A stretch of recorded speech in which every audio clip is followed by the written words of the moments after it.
I'm saying this with so much love, y'all. But if you were just starting off as an influencer, honestly, your content is probably shit. You're probably still figuring out a lot of stuff. It's okay if you don't make $10,000 in your first few months as a creator. Let's talk about the truth of being an influencer. There's a lot of hate. People will randomly attack you online just because they are not face to face with you. When people are behind a screen, they feel empowered to literally say anything. My friends asked me the other day, what are like some mean comments that you get? Some of them I actually do remember just because they were like comically mean. I'm realizing that I do have a very specific type of personality that enables me to be a content creator. That being that you need thick skin. I cannot even begin to tell you the crazy, hateful, homophobic, racist, overly sexual comments that I get. Unfortunately, that's just part of the job. And the internet is so flip-floppy because you'll notice one day a celebrity is absolutely despised by everyone.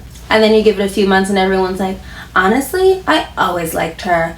Honestly, I just never got the hate. You guys are liars. The internet is the #1 example of groupthink. Do we get to post like a 15-second TikTok or get a couple $100, thousands of dollars? Yes. But when you get a brief from a brand to do a brand deal, it does not say go nuts. It says what we want you to do is you have to make sure you say this, but also say it in your words. I've literally had a brand tell me, make sure it's only like this for the first 3 seconds. As a creator, you have to figure out how to creatively make that flow and still feel authentic to your community. Because if it feels off and it feels like a random brand deal and it feels like you're regurgitating like a robot, your audience is not going to trust you. You're going to lose that trust factor. Nobody's going to click the link. Nobody's going to want to buy anything from that brand. Nobody's going to follow the brand. Nobody's going to even comment on your post because they're going to be like, girl, she's a robot. She's just pushing out anything.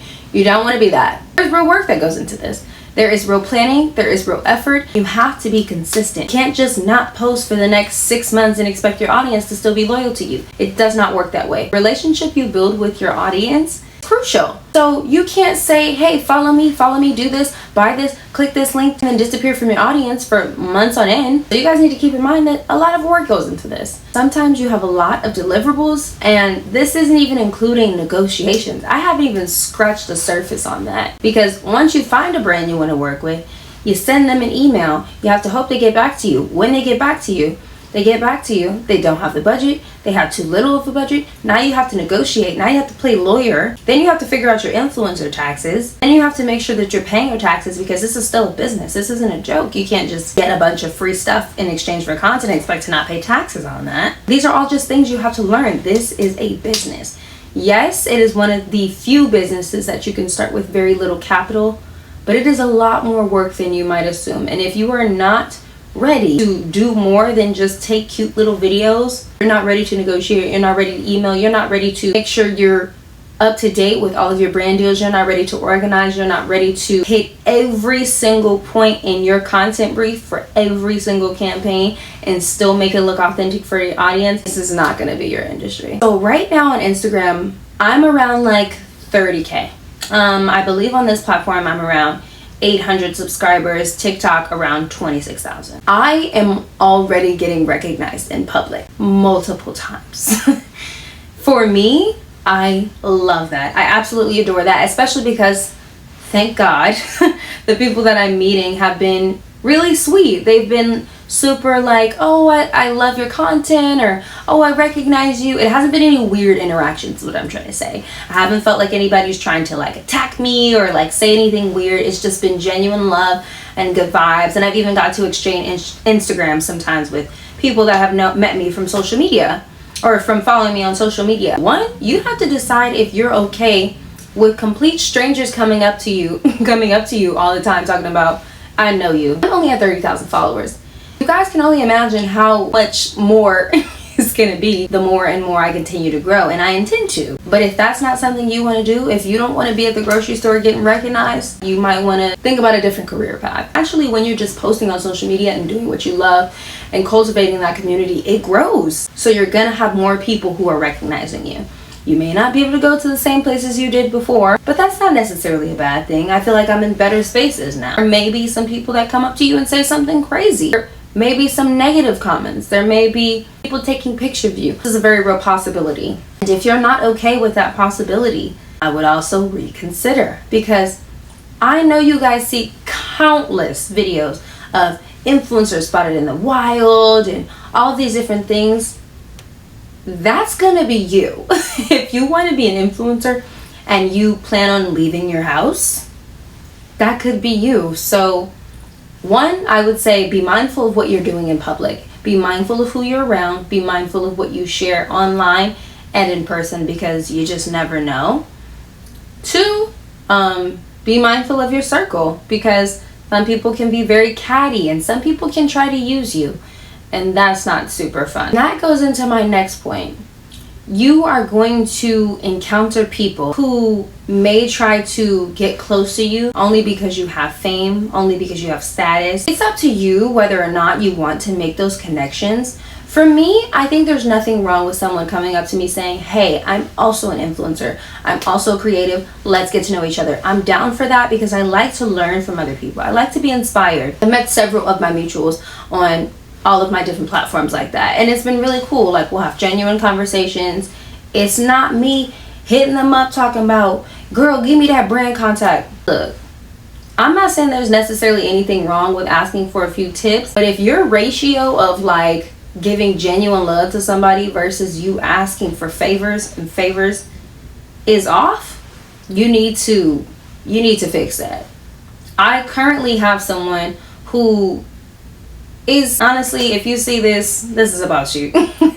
But I currently have someone saying that they want to go on a date with me, and I feel like once they realized I had followers and I knew some people in LA and I was from here, the incentive to take me out was a lot stronger. And for me, I don't like that energy, because I can appreciate that you appreciate and adore what I do for work, or you like my content, you like that I'm a creative, you're also doing that. But I have a problem with you asking me continuously for help. You know, like, you don't want to do that. Now, if somebody is saying, hey, ask me questions, please take advantage of that. But do not be that person that's just going around in every single influencer's DMs like, can you give me a step-by-step play, blah, blah, blah, on everything? And I'm saying that from experience, because I have some, and I mean this, I'm saying this with so much love, y'all. I get some DMs from you guys asking me for social media growth tips, and I've already done multiple videos about it on this YouTube channel. And based on 99.9% of your questions, I can tell you didn't watch them. I can literally tell you didn't watch the videos. But you left a comment under the video asking me, how do I grow my followers? I literally just gave you a 14-minute, all of my videos are pretty long. I gave you a very long video about how to do it. I'm sorry, I got on a tangent there, but I have to get that off my chest. Anyways, it's important to note that when you are an influencer, some people might just want to be your friend because you're an influencer, and you have to make the decision if you're okay with that or if you're not. And honestly, it's case by case, because like I said, sometimes it's like, yeah, I do want to be somebody's friend because they're in my industry, but also they seem like they have a cool vibe and I feel like we relate. Versus, I'm only friends with influencers and people who have status. I'm a cloud chaser. You'll have to be discerning by yourself, because I can't give you case by case. The numbers for social media, when I say numbers, I mean insights, but also income. Social media is one of those jobs that's very unpredictable. You can set up your revenue streams and stuff, but it just kind of ebbs and flows. And that does not mean it's not a stable career, because it is. You also have to be working for yourself. Nobody's gonna come to you and say, here's your paycheck. We're gonna have to reach out to those brands. We're gonna have to post that YouTube content. We're gonna have to get in whatever creator fund or whatever you need to do to make money consistently. And that can be very irritating for some people. I get it. I mean, I'm an influencer and it's kind of irritating. But if you feel uncomfortable with the idea of having something where you have to actively work and like figure out and set up systems and be your own entrepreneur, you're not gonna like this. And like I said, numbers can be very inconsistent. That also relates to stats that you have on your social media. One day, I can have 2 million views on a video, 2,000 views on a video, 20,000 views on a video.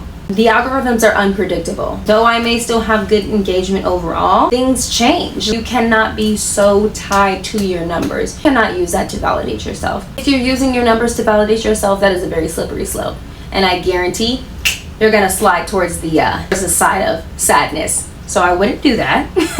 It'll make you very disappointed. Just worry about putting out good content. It's also important to know that monetization as an influencer does not happen overnight. Can it happen very quickly? Absolutely. But if you were just starting off as an influencer, honestly, your content is probably shit. It's fine. That's not a dig, because I was literally just like that a few months ago. But you're probably still figuring out a lot of stuff. So it's okay if you don't make $1,000, $10,000 in your first few months or even year as a creator. Very realistic. You also have to understand that your strategy between growing and monetizing are very different. If you're focused on growth, so be it. Put out your content, blah, blah, blah. But if you're focused on monetizing, it's about setting up systems. These are two very different things. And it's important to know that it's not always gonna happen instantaneously. That doesn't mean it can't happen quickly, but I wouldn't count on that. Instead, I would focus on putting out good content, growing until you have a slightly larger audience, and I don't mean super huge, but maybe about 10,000 followers. So you do have a little more leverage when you're coming to brands. That does not mean you cannot get brand deals as a smaller creator. Of course you can. But if you're trying to be an influencer, you do understand that influence is part of it, right? So you do get a little more leverage when you have a larger audience that is engaged. Keyword, engaged. You can't just have 10,000 followers and get 3 likes on a picture. If you have one that is engaged, then you can use that when you're pitching brands and you can get a lot more leverage. None of these things scared you away. This might be the career for you. If you feel like being in the public eye is not the vibe for you, my dear, you are not supposed to be an influencer. You can work in social media without being the one in front of the camera. Know yourself. Self-awareness is key. And as always, I'm so thankful for my community. Bye.